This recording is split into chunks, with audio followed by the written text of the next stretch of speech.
The rain didn't fall in the city.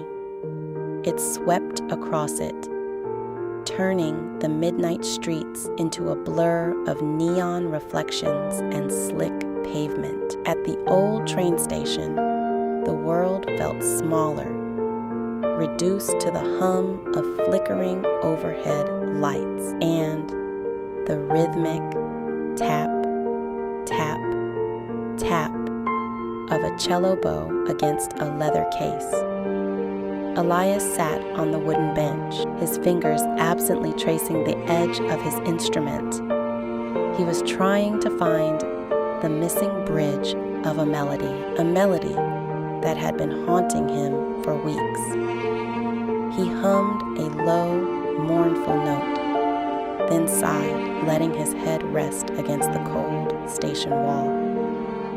"It's missing a resolution," a voice said softly. Elias jumped, his eyes finding a woman sitting 3 benches away.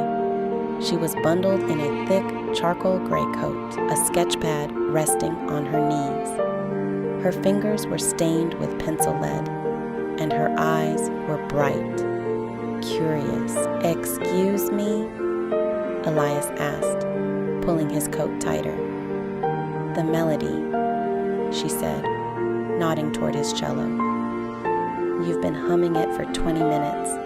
It's lovely, but you keep stopping right where it's supposed to ascend. It's like telling a story and stopping before the hero reaches the door." Elias felt a blush rise to his cheeks, though he smiled. "I'm Elias, and I've been stuck on that door for a month." "I'm Clara," she replied, standing up to walk over, stopping a respectful distance away. "And I think you're holding your breath. You treat the music like you're afraid of the sound." "Music isn't just about the notes you play," Clara whispered, looking at the rain beyond the platform edge. "It's about the silence you leave between them. That's where the feeling lives." Elias looked at her, really looked at her. In the dim, flickering light of the station, she looked like a sketch brought to life.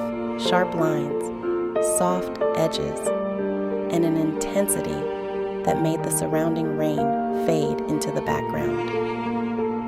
"Show me," Elias said, unlatching his case. "Show you?" "The silence, the resolution, whatever you want to call it. Show me where the hero opens the door." Clara laughed, a sound that Elias thought was the most musical thing he'd heard all night. She didn't take the cello, but she stepped closer, humming a counter melody, a light, soaring line that danced around his heavy, grounded notes. For the next hour, the train station wasn't a place of transit. It was a sanctuary. They forgot the late train. They forgot the cold.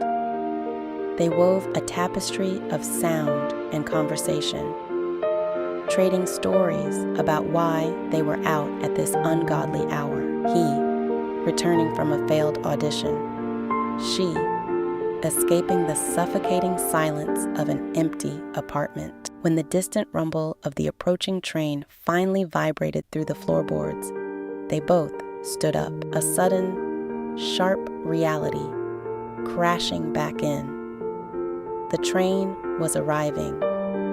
The moment was ending. "Where are you headed?" Elias asked, his heart sinking as the headlight cut through the mist. "The end of the line," Clara said, packing her sketchbook. "But I think I might like to get off a few stops early." As the train hissed to a halt and the door slid open, Clara pulled a pencil from her hair and grabbed the edge of Elias's coat. She scribbled something on a loose page of her sketchbook, tore it out, and pressed it into his palm. "Don't lose the melody," she said, stepping onto the train. Elias stood on the platform as the doors closed, watching through the glass as she sat by the window. She didn't wave. She simply tapped her heart, then pointed to the paper in his hand. He looked down. It wasn't a phone number or an address. It was a sketch, a quick, masterful drawing of a man playing a cello, his head thrown back, finally hitting the high note that completed the song. Below it, just one word. Tomorrow. The train pulled away, leaving Elias alone on the platform. But as the silence of the station returned, he didn't feel lonely. He sat back down, pulled out his cello, and played the note. It was perfect.